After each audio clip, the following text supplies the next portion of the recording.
Capítulo 401 Falsas memórias. Cecília. Todo meu corpo tremia com convulsões que eu não conseguia suprimir, enquanto o poder dentro de mim arranhava e martelava para fora. Abaixo de mim, a pequena cama que enfim aceitei como minha crepitou contra a tábua do chão, a moldura de madeira estalando feito lenha no fogo. Meus olhos não se fechavam, em vez disso, se arregalaram, verificando a sala sem decoração, a direção sendo mais decidida por onde quer que minha cabeça se inclinasse do que por qualquer intenção minha. Senti como se estivessem esmurrando o interior do meu peito, e por um momento de selvageria, tive certeza de que o poder estava tentando rasgar um caminho para fora.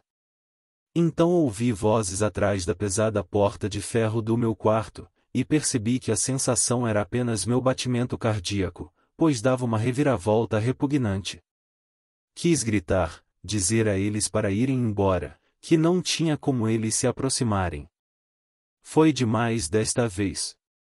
Dava para ver o que no ar, cortando em todas as direções. Mas a porta estava se abrindo, e não consegui falar pela minha garganta apertada. Da entrada, pude apenas distinguir a diretora Vilbeck e alguns outros. Randall, o grande homem que ajudava a limpar depois de todas as crianças, estava inclinado para a frente, uma mão para proteger os olhos da energia que pairava dentro do meu quarto. Ele hesitou, e, pouco antes de avançar, uma figura muito menor correu para dentro. Nico, pensei, meu coração se agarrando com igual medo e gratidão. Ele se esquivou de uma explosão de ki que atingiu Randall no peito, o jogando de volta na parede. Você não pode, falei, as palavras enfim saindo entre meus dentes cerrados. Vê, você vai se machucar.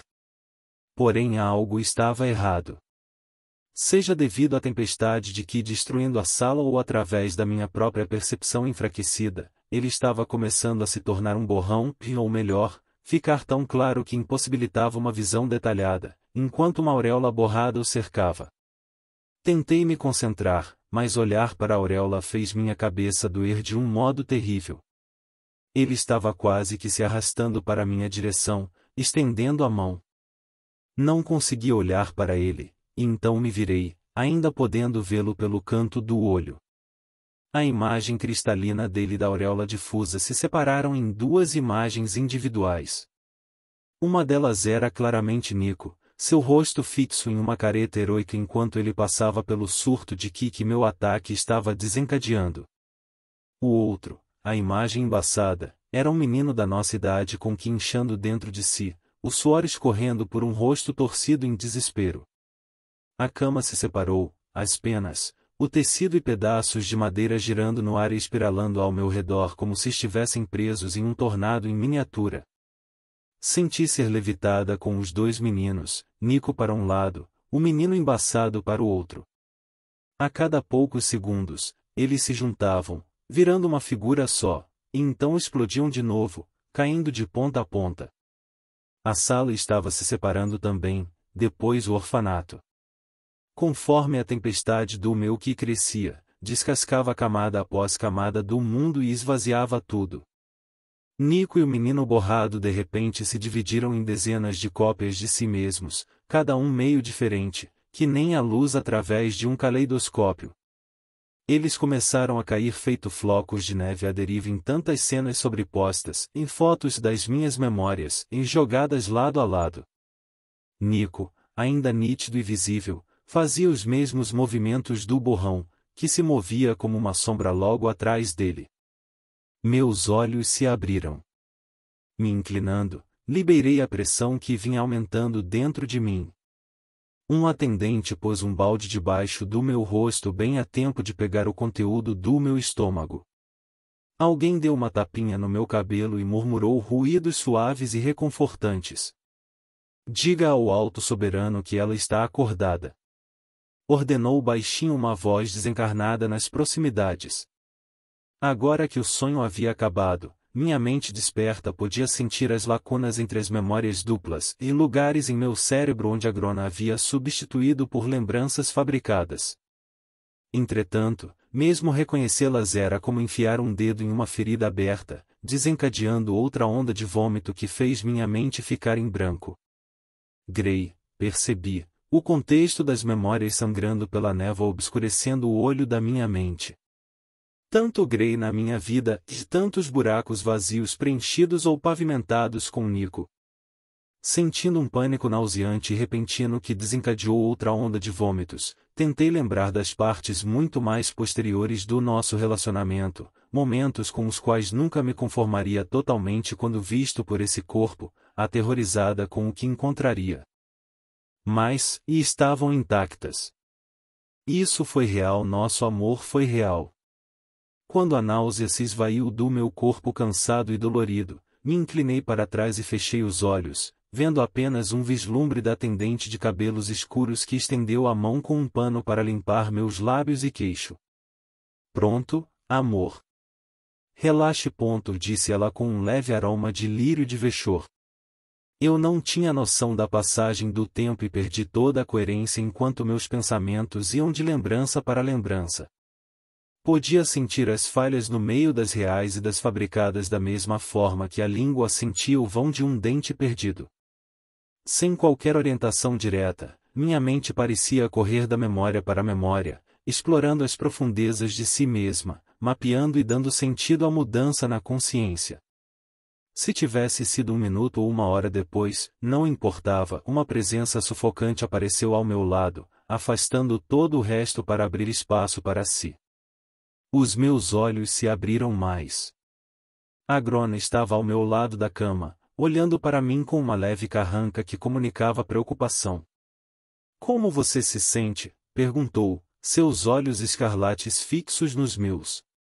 Meus melhores médicos e curandeiros vieram para vê-la, e eles dizem que, fisicamente, você está ilesa. Estou bem, assegurei a ele, as palavras parecendo dilacerar a minha garganta. Quando ele mexeu um pouco a cabeça, continuei. Estou sendo honesta. Ele não me machucou. Agrona, cujas mãos estavam atrás das costas, ficou totalmente imóvel quando fez uma pergunta. Cecília, você pode me dizer o que estava fazendo naquele bloco de celas? Franzi as sobrancelhas e olhei para os meus pés. Perdoe-me, Agrona. Sei que não deveria ter ido lá, mas, e eu parei, sentindo as gavinhas da sonda mágica dele em mim. Que nem dedos amassando tecido macio, procuraram meus pensamentos, a verdade e a mentira. Entretanto, vá em frente. O servo de Nico, Dranev, veio até mim e disse que Nico estava agindo de forma estranha, que estava obcecado com a ideia de que o soberano Kyros tinha informações que precisávamos, algo que ele tinha medo de perguntar a você. Ele disse que Nico tinha se esgueirado para interrogar o soberano, e então eu o segui. Enquanto falava, mantive metade da minha mente na magia de sondagem. Ela traçou os meus pensamentos e acariciou as palavras que se formaram, mesmo antes de chegarem à língua. Sentia tal sensação centenas de vezes antes, mas algo estava diferente nessa vez. Eu deveria ter ido até você e dito na hora, admiti, deixando meus olhos se fecharem. Kiro tentou me matar. Dedos fortes agarraram meu queixo e viraram um pouco a minha cabeça. Quando pisquei, estava olhando para o rosto dele. Sim, deveria. Ele foi tolo em não me fazer suas perguntas, e você foi tolo em persegui-lo para salvá-lo. Essa é uma fraqueza explorada com facilidade por quem te quer fazer mal, mesmo aqui em Taegrin Kaelum. Se você deseja mesmo ganhar a minha guerra e voltar para suas vidas originais, precisa mantê-lo seguro. O nariz de Agrona dilatou ligeiramente de desgosto. Em especial dele mesmo, o que pode significar encurtar a coleira dele. Sim, talvez. Sempre achei difícil discutir esse tipo de coisa com Agrona. Ele fazia tudo parecer tão simples, quando na realidade era o contrário. Nico era sensível, autoconsciente e propenso a heroísmos. Sabia que ele se sentia cada vez mais afastado pelo meu poder crescente, algo que ele achava muito difícil de gerenciar. Não porque queria ser o mais forte ou o mais importante, mas porque queria me manter segura. Onde ele está? Questionei, de repente percebendo que Nico não estava presente quando acordei e o que isso poderia significar. Nico? A Grona me deu um sorriso compreensivo e estendeu a mão para escovar os dedos sobre o meu cabelo. Ele ficou confinado por um tempo até que eu pudesse obter uma compreensão mais completa dos eventos com Kyros. Farei com que ele seja liberado para vir aqui de imediato. Agora que sei que você está bem, vou deixá-la descansar. Ele começou a se virar, fez uma pausa e depois olhou de volta para mim. No entanto, há outra pergunta que devo fazer a você. Seu tom era leve, curioso, quase indiferente. Você absorveu alguma mana de Kyros quando ele tentou matá-la? As gavinhas ainda estavam nos meus pensamentos, porém percebi o que estava diferente de antes. Ele estava sendo reservado, limitando o uso de mana. É a bondade ou o quê? Me perguntei. Ele me disse antes o quão perigoso seu tipo de magia mental poderia ser se não empunhado com cuidado e por um com controle e discernimento apropriados. Se não fosse por essa percepção, acho que não teria coragem de fazer o que fiz. Não, Agrona. Você proibiu. Mesmo que quase tenha custado minha vida, não tirei mana alguma dele. A linha fina que se formava entre suas sobrancelhas era o único sinal externo de seus sentimentos. Ele assentiu, fazendo os ornamentos dos chifres balançarem. Pensei que ele pretendia sair. Todavia, em vez disso, ele se virou para mim, batendo na minha canela com uma mão. Você deve se concentrar em processar a mana remanescente da Fênix em seu corpo. Seu núcleo está se aproximando do estágio de integração, posso sentir. Ele mostrou os dentes em um sorriso faminto. Você será a primeira em muitas, muitas gerações de menores a conseguir isso. Fiquei em silêncio. As marcas de magia no meu cérebro haviam diminuído, e não conseguia ler as intenções dele. A integração é uma peculiaridade estranha da sua biologia inferior, ele refletiu, olhando para além de mim e pela parede em uma visão distante que só ele podia ver. Para uma Azura, tal coisa é inimaginável. À medida que crescemos em força, nossos núcleos também crescem. Quanto mais tempo um Azura vive, mais eles aumentam. Não em tamanho, mas em potência e força. E, no entanto, estranhamente, ainda somos reprimidos.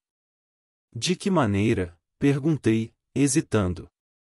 Na maioria das vezes, ele não era propenso a conversas simples, e eu tinha certeza de que havia algum propósito mais profundo por trás de suas palavras. A integração, acredito, é a chave para desbloquear um novo nível de compreensão mágica. Eu a tenho perseguido entre meus seguidores por décadas, mas tem se mostrado bastante evasiva. Seu papel como legado, no entanto, colocou você no auge em apenas uma fração do tempo que eu investi. É bastante notável. Você pergunta por que os Azuras são contidos, e eu te direi, a pressão da mão dele na minha canela cresceu. Temos poder, mas não evoluímos. Vocês, menores, se replicam como insetos, e cada geração muda, moldando a casca de seus antepassados e se tornando algo novo. Na mudança há oportunidade, e na oportunidade há poder. Como insetos? Questionei, quase divertida com a comparação pouco educada.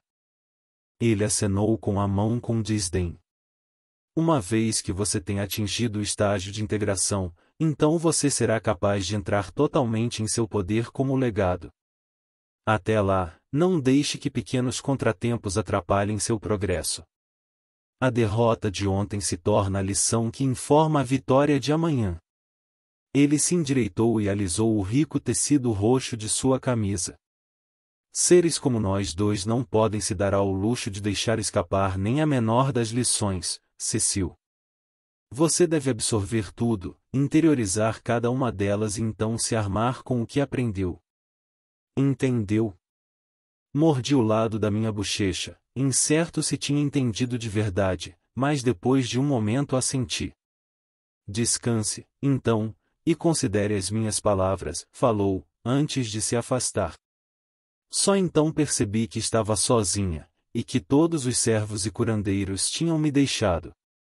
Afundei de volta na cama e olhei para o teto indescritível do meu quarto, forçando cada respiração para dentro e para fora, profunda e consistente. Apesar de tudo que a Grona havia dito sobre absorver, interiorizar e integração, encontrei meus pensamentos se afastando de seus conselhos desatendidos e de Nico. Sempre soube do que ele era capaz. Quando ele acalmou minhas emoções ou me ajudou a enterrar as memórias da elfa, eu sabia o que estávamos fazendo. Ele até limitou meu acesso às memórias de minha própria vida anterior com o meu consentimento, esperando até que eu fosse forte o suficiente antes de revelar certas coisas para mim. Contudo, foi para minha própria proteção e muitas vezes por minha insistência. Foi o que pensei, pelo menos. Agora, por que Nico e a Grona sentiram a necessidade de mudar algumas dessas memórias, inserindo Nico no lugar de Grey, e eu não conseguia entender. Grande parte da minha relação com Nico, em todas as melhores partes, até e era verdadeira. No entanto, eles o construíram, tentando torná-lo mais heróico. E todos apagaram Grey da minha vida. Só para me ajudar a odiá-lo? Isso foi desnecessário. Eu o odiava apenas em nome de Nico. Quando examinava a emoção no meu peito, tinha que reconhecer que não era ódio que sentia. Me segurei com firmeza a determinação em matá-lo para libertar Nico de sua raiva. Isso, ao menos, ainda era verdade. Não precisava odiá-lo para destruí-lo. Enquanto considerava isso e muitas outras coisas, meus olhos ficaram cada vez mais pesados e acabei adormecendo. Parecia que eu só tinha fechado os olhos por um instante, entretanto, uma pequena batida na porta me acordou de novo. Cecília? Um sorriso sonolento se espalhou pelo meu rosto. Entre. A trava estalou e Nico entrou na sala, antes de trancar a porta outra vez. Depois, foi ao pé da cama, olhando para tudo, exceto para mim. Ele se sentou rigidamente, se apoiando em um braço, mas com cuidado não me tocou. O silêncio entre nós foi ficando estranho. Eles foram cruéis com você? Perguntei ao não poder mais aguentar. Se tiverem sido, eu vou. Não, respondeu, a voz suave. Como você está se sentindo? Observei o lado do rosto dele enquanto ele olhava para o colo. Estava pálido, mais pálido do que o normal, e tinha uma expressão retraída. Seus dedos se agitavam sem parar contra o lado da perna. Apesar da maneira como seu corpo parecia envolto em si, também estava tenso. Algo estava claramente errado. Estou bem, sendo honesta. Exceto por, bem, e engoli em seco. Eu menti para ele, Nico. Você me fez fazer isso. Você estava deixando ele sair, mas eu não entendo por quê. Por favor, me diga por que fizemos isso. Sinto muito, Cecília, ele olhou para mim, mas só por um instante. Então, ficou quieto, e pude vê-lo mastigando o interior da bochecha. O silêncio continuou por tempo suficiente para que eu não pensasse que ele fosse me responder, mas então ele começou a falar de novo. Estou muito feliz que você esteja bem. Não pensei que... Eu deveria ter adivinhado que Kyros faria algo assim. Eu não queria que você se machucasse, apenas pensei, bem, que ele poderia, e nem eu sei, na verdade. Que se você, e ele parou, pigarreou e depois olhou para mim de verdade. Me sentei, puxando minhas pernas sob mim, então estava sentado de pernas cruzadas, depois me inclinei em direção a ele. Você tem sorte de Dranev ter me contado. Se ele não tivesse feito isso, você seria, e quando mencionei Dranev, o punho de Nico se enrolou no meu cobertor. Não desconte nele, Nico Sever. É por causa dele que você está vivo. Não, é por sua causa que estou vivo, afirmou, cerrando os dentes. Ele é um traidor. Você não tem ideia do que ele fez. É pior do que o que você fez. O que eu fiz? Perguntei com entusiasmo, então me arrependi de me permitir ficar frustrada ao vê-lo se encolher. Vamos apenas, não brigar, ok? Desculpa. Eu sei. Eu também. Ele assentiu. Olhou para os meus olhos por um longo tempo antes de falar mais uma vez. Tem certeza de que está se sentindo bem? Algo diferente? Você sabe, com a mana basilisca. Além de me sentir desvendando uma memória de cada vez? Quis dizer, mas me contive. Não tinha como eu saber o quanto ele poderia saber sobre o que exatamente Agrona havia feito e nem queria me perguntar. Então, com o reconhecimento desconfortável da minha própria estupidez, me arrepiei ao notar que a mente dele podia ter sido manipulada também. Só que, sem nenhuma maneira de romper a magia de Agrona, ele ainda estaria preso nessas memórias falsas. Minha hesitação em falar sobre isso de repente parecia quase presciente, pois chamar a atenção para o assunto sem primeiro estabelecer algum tipo de estrutura poderia desencadear qualquer reação dele. Ele poderia entrar em fúria, ou correr direto para Agrona em algum tipo de resposta pré-programada, ou ter um colapso mental completo. Agrona substituiu Grey na mente dele também para torná-los inimigos? Me perguntei. Ou ele só pegou o ódio que você já sentia e o alimentou, aparando os bons momentos e deixando apenas o ruim? Nesse quesito, o basilisco era como um cirurgião com um bisturi, cuidadoso em cortar. Porém, não tinha dúvida de que ele poderia exercer seu poder com um machado, se lhe convinha.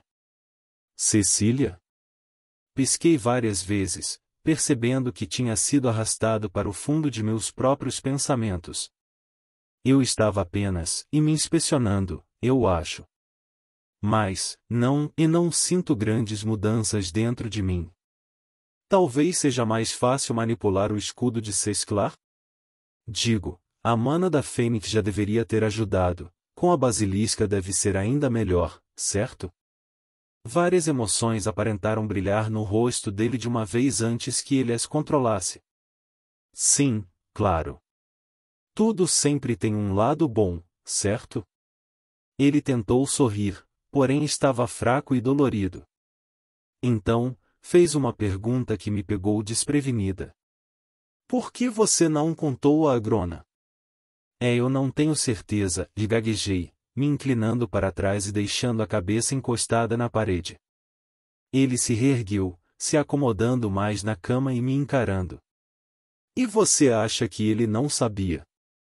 Ele pode sentir mentiras, praticamente ler mentes, eu acho. Balancei a cabeça, certo em minhas observações anteriores. Ele estava se segurando por algum motivo. Acho que ele estava com medo de me machucar. Ele soltou um suspiro de escárnio, mas logo estendi a mão e peguei seu pulso. Não, escute. Sei que você sofreu nas mãos dele, Nico, e eu sinto muito por isso. Mas ele se preocupa conosco, e com este mundo, e com o seu próprio mundo além dele. Há uma paixão, bondade e solidão profundamente enraizadas nele que ele mantém embrulhadas, mas eu sei que está lá. Assim como sei que ele pode fazer o que diz e nos dar uma vida juntos, uma vida real, em nossos próprios corpos, em nosso próprio mundo. Apesar de tudo, sabia que isso era a verdade. Agrona tinha uma mente desumana e fazia coisas que outros consideravam imorais, contudo, não era justo julgá-lo pela moralidade de seres inferiores. A minha mente era minha, inalterada por qualquer magia exterior e sem influência externa insistindo na lealdade. Meus sentimentos sobre Agrona e este mundo não haviam mudado. Desejei que Nico e Agrona não pensassem ser necessário alterar minhas memórias, esconder essas coisas de mim, mas nada do que vi nessas memórias falsas fez diferença. Meus sentimentos por Grey, talvez, fossem mais complicados do que eu imaginava. O fantasma de sua presença em mim era mais fácil de lidar, mais simples, e dava para entender por que isso era preferível para todos nós, até para mim. Todavia, Gray não era a prioridade. Abri a boca para continuar falando, mas engasguei com as palavras. Uma nova memória surgiu, e eu lutei para dar sentido a ela quando duas vozes falaram como uma. Duas pessoas desempenharam o mesmo papel, uma clara e a outra uma auréola turva, assim como no meu sonho. Foi a última memória que a Grona havia aberto para mim, e enquanto eu a revivia, e agora mantendo a memória falsa e real juntas, uma sobrepondo a outra, e meus olhos se arregalaram devagar, a respiração superficial e fraca. Cecília? Cecil. O que há de errado? Mãos nos meus ombros, um aperto suave, respiração quente no meu rosto. Nada, gaguejei, lutando para me recompor e incapaz de segurar o presente e as duas lembranças ao mesmo tempo. Tudo simplesmente e me pegou de surpresa, eu acho. Ele pulou da cama, passando a mão pelo cabelo preto, nervoso. Claro, eu não queria e eu vou embora. Você precisa descansar. Lutando para manter os olhos abertos e sem lágrimas, registrei ele me olhando uma última vez. Sem sequer uma despedida, ele se virou e saiu correndo da sala. Eu caí de lado e me encolhi, apertando meus olhos com força para bloquear a visão e permitir que a memória dividida continuasse rodando atrás das minhas pálpebras. Nela, por baixo da versão falsa criada por Agrona, me ouvi dizer todas aquelas coisas amargas e visagrei. Eu o provocava e insultava, brincava com ele e todas as coisas que eu achava que ele tinha feito comigo. Exceto que, no fim, depois que sua espada mergulhou em meu corpo, tinha mais. Somente a lembrança falsa foi apagada, permitindo que o que estava em camadas atrás dela entrasse em foco. Quando a lâmina dele perfurou o meu peito, meu sangue correu por suas mãos e braços. Meu peso total o pressionou, o punho da sua espada entre nós, e eu passei meus braços ao redor dele, quase como um abraço. Sinto muito, Gray. Esta era a única maneira, falei, o sangue borbulhando em meus pulmões e manchando os lábios. Ele soltou a espada e meu corpo cedeu contra ele. Oh, o quê? Por quê? Enquanto eu viver, Nico será preso e usado contra mim. Ele tropeçou para trás, fazendo com que eu caísse sobre ele e fosse perfurada mais ainda pela lâmina. Soltei um suspiro de dor, mas mal senti. A maior parte do meu corpo já estava frio. Não, isso não pode ser, e ele gaguejou. Gray me segurou em seus braços, tremendo, até que a memória se transformou em escuridão.